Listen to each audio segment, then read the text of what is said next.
Em nome do Pai, do Filho e do Espírito Santo. Amém. O ressuscitado vive entre nós. Meu dileto e amado irmão e irmã que me acompanha nesta manhã de domingo, dia da Ascensão do Senhor, através desta emissora e também do nosso canal no YouTube. Um bom dia para você, acompanhado do nosso desejo de que tenhas um domingo muito abençoado com a sua família, fazendo aquele itinerário bonito de casa até a igreja para a celebração da Santa Missa, Dia do Senhor. Hoje nós celebramos uma das grandes solenidades da igreja, a Ascensão do Senhor Jesus ao céu.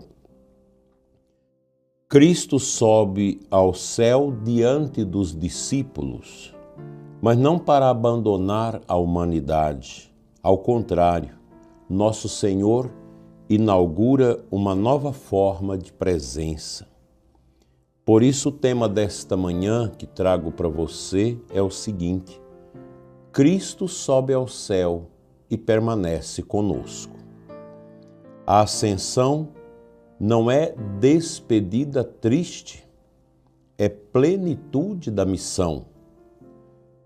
Jesus volta ao Pai, levando consigo nossa humanidade redimida. Veja o quanto isso é profundo. Nosso Senhor volta ao Pai e se apresenta ao Pai, juntamente com todos nós, toda a humanidade redimida, liberta da situação dura do pecado original. Aquele que assumiu a nossa carne, assumiu a nossa condição miserável de pecado, agora a introduz na glória eterna. São Leão Magno, no século V, o primeiro Papa Leão, em uma homilia belíssima sobre a ascensão, dizia: a ascensão de Cristo é nossa elevação. Se a humanidade antes estava cravada neste mundo, amalgada com a situação da carne, do pecado, agora a humanidade, pelo sacrifício redentor de Jesus no Calvário, redimida, é também elevada desta condição terrível de condenação a uma situação de liberdade, de salvação em Cristo. Esta frase de São Leão Magno, ela é extraordinária, profundamente maravilhosa. A ascensão de Cristo é nossa elevação. Onde está a cabeça, ali o corpo espera também chegar. Cristo sobe aos céus, abrindo para nós o caminho da eternidade. Cristo é a cabeça da igreja, é a cabeça da nova criação, e nós somos o corpo, a igreja, que queremos um dia, na plenitude da volta do Senhor, estarmos com Ele para sempre na sua glória. Mas ainda existe um outro aspecto muito importante. Os discípulos poderiam ter ficado olhando para o céu, paralisados, presos, à saudade da presença visível de Jesus entre eles. Porém, a ascensão os impulsiona para a missão. A ascensão do Senhor não é para que os discípulos fiquem cravados com os olhos na eternidade, olhando para cima. É preciso agora cuidar aqui embaixo. É preciso trabalhar o máximo possível para que as almas se salvem, sejam alcançadas pela gloriosa força de nosso Senhor Jesus Cristo, a força do ressuscitado. A fé cristã, ela não é uma fuga do mundo, como nos critica o marxismo, o comunismo. Pelo contrário, a fé é presença transformadora dentro deste mundo.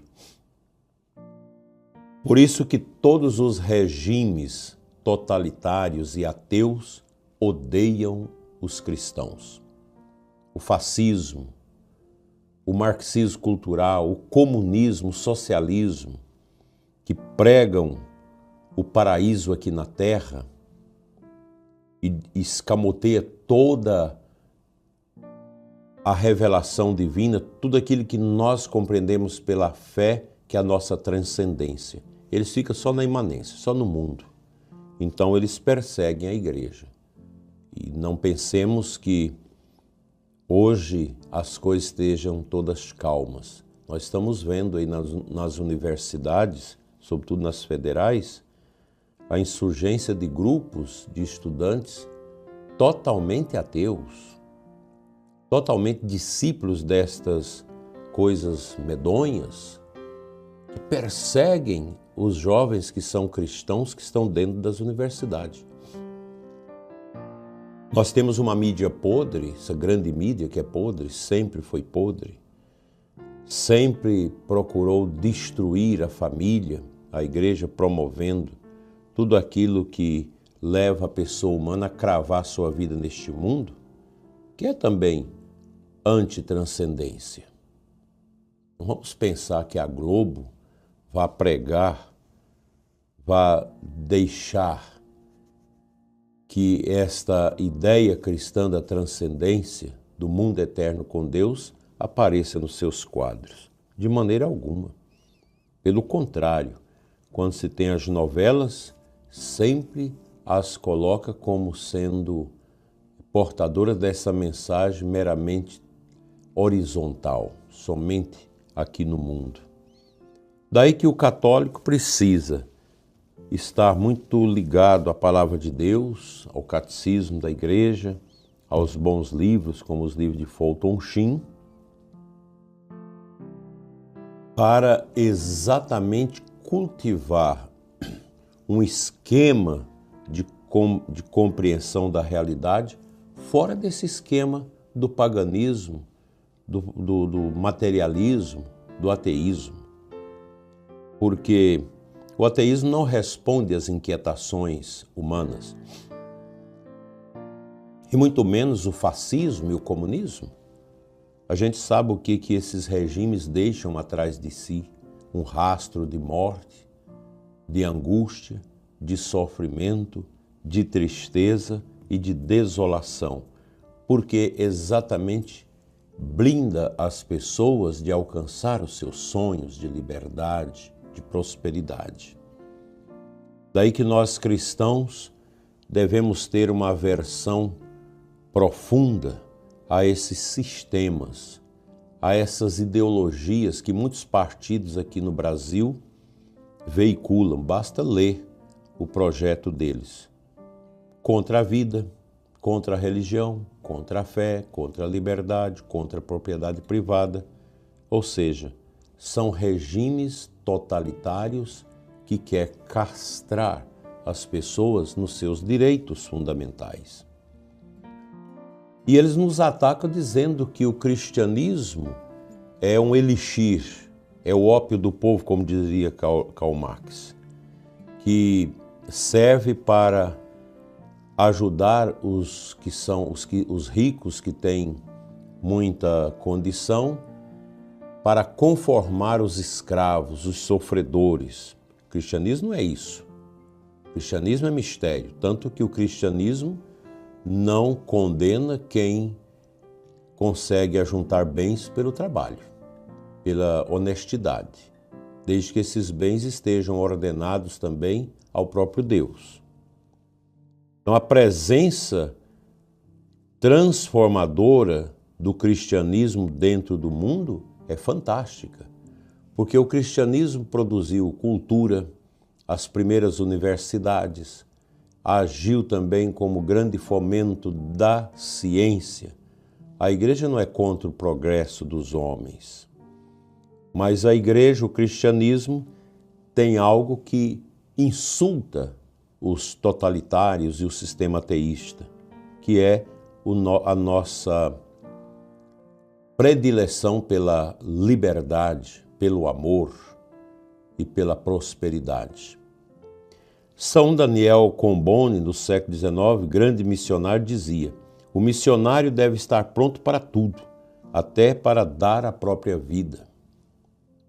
Depois da ascensão, a igreja compreende que é preciso continuar anunciando Cristo ao mundo. Assim, todos nós, eu e você, somos chamados e enviados na família, no trabalho, na internet, na comunidade, nos ambientes difíceis, nos ambientes científicos, universitários, políticos e etc. Em todos os cantos deste mundo, o cristão deve ser luz e sal da terra, porque Cristo permanece conosco através da palavra, da Eucaristia, da ação do Espírito Santo e da vida da igreja, bem como na prática da justiça e no amor aos que sofrem. E já começamos a voltar agora o nosso coração, a partir de agora, de maneira muito incisiva para Pentecostes. Os discípulos sobem do Monte das Oliveiras para o cenáculo, não para fugir, mas para rezar e esperar o Espírito Santo. Também nós devemos entrar espiritualmente neste cenáculo.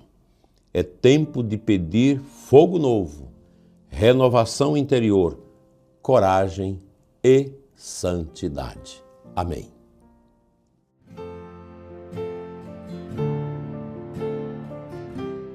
O Santo Evangelho deste domingo da Ascensão, Lucas 24, 46 a 53. E Jesus ensina o seguinte aos seus discípulos: vós sereis testemunhas de tudo isso. Depois promete: eu enviarei sobre vós aquele que meu Pai prometeu. E o Evangelho conclui: enquanto os abençoava, afastou-se deles e foi levado para o céu. Mesmo depois da ascensão, os discípulos voltam cheios de alegria, porque compreenderam que Cristo não os abandonou. E assim nós vamos nos preparar nesta semana do Espírito Santo para celebrarmos ardorosamente o Pentecoste, o fogo novo de Deus, que é o Espírito Santo. E a nossa Diocese de Formosa se rejubila com a festa do Divino. Nós já estamos mergulhando nesse trabalho tão bonito. Durante essa semana vou percorrer os lugares mais distantes da Diocese, celebrando na novena do Divino Espírito Santo, para concluir aqui em Formosa, no sábado à noite, o encerramento da novena da Folia da Roça, já aqui dentro da cidade. E no domingo de Pentecostes, vocês poderão acompanhar também pelo nosso canal no YouTube a missa às 10 da manhã com a Folia da Roça e às 19 horas com a festa da cidade. Que o Divino Espírito Santo desça sobre nós e nos ilumine sempre. Amém.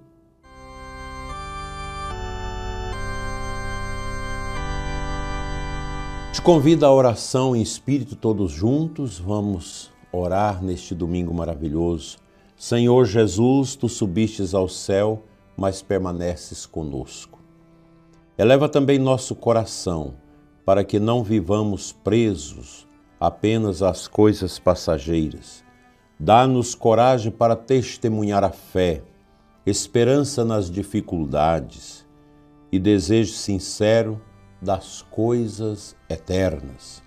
Prepara-nos para Pentecostes. Abre nosso coração ao Espírito Santo. Toca as pessoas que estão fechadas, tristes, entumecidas nos seus pecados, nas suas misérias, para que, abrindo suas almas, possa alcançar os raios poderosos das chamas do Espírito Santo sobre as suas vidas. Abençoa as famílias, os doentes, os sacerdotes, os que evangelizam, os religiosos, os consagrados e todos os que hoje precisam reencontrar sentido para viver. E possamos, nesse dia, com alegria, ter esse pensamento ressuscitado, vive entre nós. Divino Espírito Santo, descei sobre nós, iluminai-nos. Amém. Desejo a você e a sua família um Pentecostes bonito, já precedido por essa celebração de hoje, que é a Ascensão do Senhor. Que venha sobre você e os seus a bênção de Deus Todo-Poderoso, Pai, Filho e Espírito Santo. Amém. Fique em paz.